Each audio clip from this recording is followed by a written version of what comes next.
ลาวนางห้องคนนี้และเจ้าพอเขาอยู่ในวงการท่านจงเห็นใจ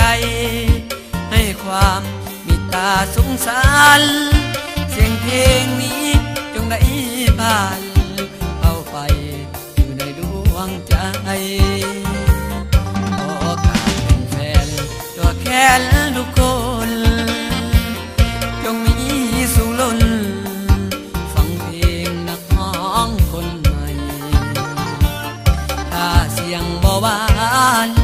ให้ท่านอดฟังแล้วไปคิดว่านักร้องคนใหม่เต็มใจจะมาบรรเลงเสียงนี้เป็นเสียงของชายบ้านป่านักร้องบ้านนานี่มาขอกาแฟเพลงอย่าปล่อยให้เหงาให้เศร้าโศกาวางเวงนักร้องคนนี้บ่เก่งร้องเพลงยังบ่ได้ดีถ้าเป็นแฟนตัวแค่ละนาทุกคนให้ความเมตตาศรัทธานักร้องคนนี้จะขอหักใส่ท่านไปจนชั่วชีวิ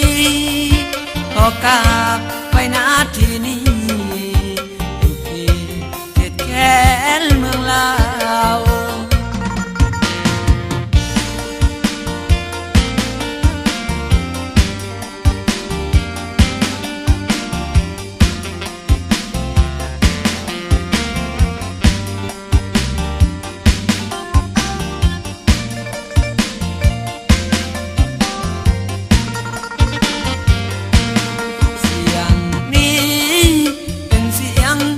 ชายบ้านป่านังห้องบ้านนานี่มาขอกาแฟเพลงอย่าปล่อยให้เหงาให้เศร้าโศกาวางเวงนังห้องคนนี้บ่เก่งห้องเพลงยังบ่ได้ดี